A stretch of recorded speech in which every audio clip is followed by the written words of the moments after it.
Tuesday is election day in Malawi as voters head to the polls for local, parliamentary and presidential elections. 7 candidates are running for president, but the real battle appears to be between incumbent President Peter Mutharika, Vice President Saulos Chilima and main opposition leader Lazarus Chakwera. Lamek Masina has more election details from Blantyre.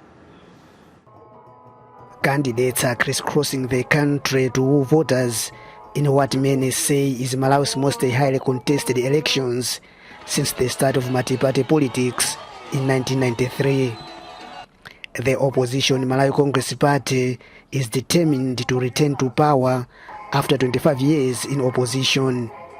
Some in the party, including its presidential candidate Lazarus Chakwera, says nepotism is rampant in the current administration, a charge the government denies. If there is a leader in Malawi at the moment who can unite the whole country to stop the tendency of nepotism, employing people based on ethnicity and regionalism, it's me, Chakwera.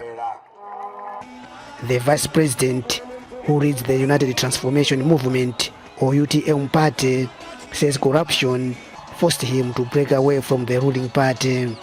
Multiple times, Saulos Chilima accused the governing party of planning to rig the polls. But now he says the voting is safe. There is no one who will rig this election. Those who registered should go to vote, and you should vote for we UTM leaders for the country to develop. Vote wisely and without fear. President Mutharika tells the voters he will continue developing the country if he wins his second 5-year term. We have so far constructed 94 bridges in different areas. This has never happened in the country's history, but we are doing that. Therefore, we'll continue to do what we've been doing. Political analysts are still unable to predict who will win Tuesday's vote. They say the outcome depends on rural areas where more than 80% of Malawians live.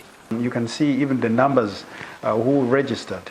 They are not much convincing numbers like those in the villages. Prospective voters have their own take on the polls. I'm expecting for a leader who is going to put youth first. If I want to make things change according to the current situation in Malawi, then I will vote for Chakwera. It's Professor Peter Mutharika. Why is it that he's going to win? Because I've seen his manifesto from what he has talked about, and I've also, I know how he has been doing because he's already a president. He was the past president. About 6.7 million Malawians are registered to vote in the polls. Results are expected by May 29. Lamek Masina for VOA News, Blantyre.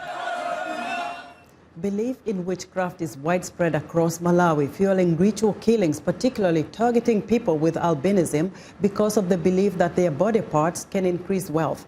Rosen Sope has albinism, a genetic condition where a lack of the melanin pigment makes hair and skin pale. As election day approaches, she is more concerned about her personal safety than with preparing to vote.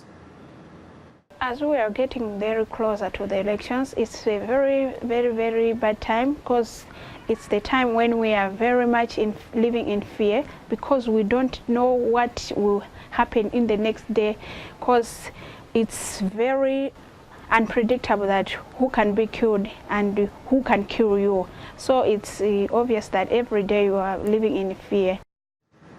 A United Nations expert says people with albinism in Malawi estimated to number up to 10,000 risk extinction due to the violence.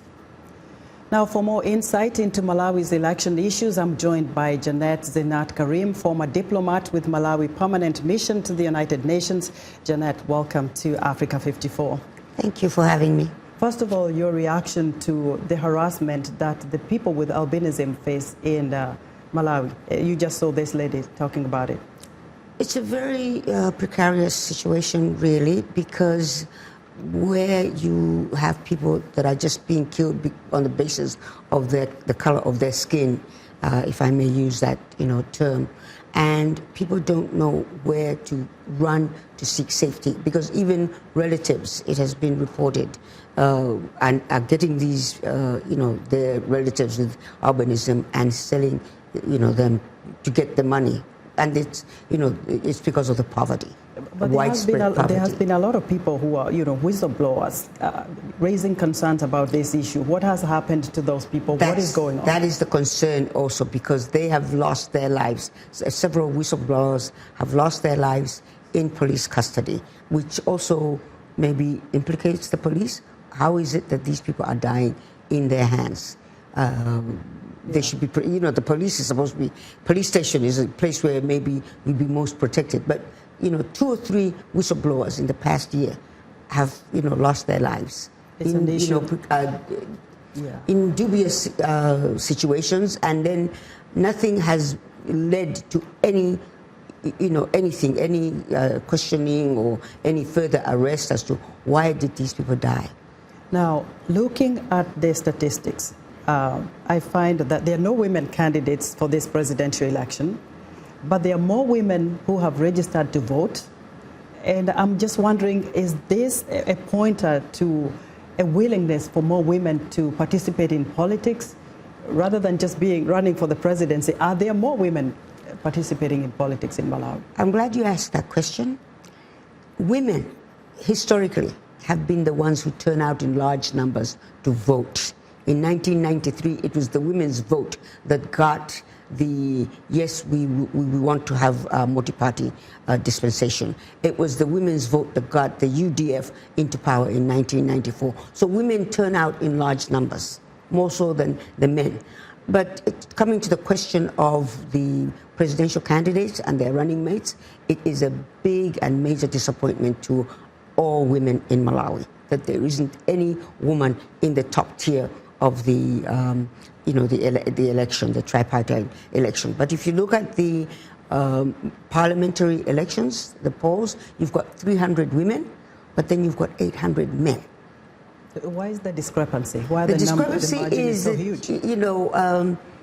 I hate to say this, but men don't play by the rules when it comes to the parliamentary elections. And even at the political party, we try to get the political parties to accept that they should maybe even divide, but they never do that. They just look at, okay, who do they think will win the ticket in this particular constituency, and you find that the men outnumber the women by double digits. Janet, what do you expect to see as the outcome of this election? We know that Mutharika is facing stiff competition from his former vice president, who accuses him of corruption. Corruption is a big issue. Economics in Malawi is a big issue.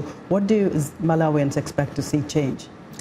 I would expect that, because there are more women that have registered to vote, I would wish that the women of Malawi would vote for a woman, where there is a woman. But there's so many constituencies where there isn't even a woman. And, I only got to the parliamentary polls. The councillor polls is even more ridiculous. You've got 600 women, and you think that's something, reason to celebrate. You say, oh, yeah, there's 600 women, but against how many men? Over 2,000. Janet, I think we'll have to leave it there and do a post-analysis after tomorrow's election. Thank you so much for coming on Africa 54. Janet Zeenat Karim is a former diplomat with the Malawi Permanent Mission to the United Nations.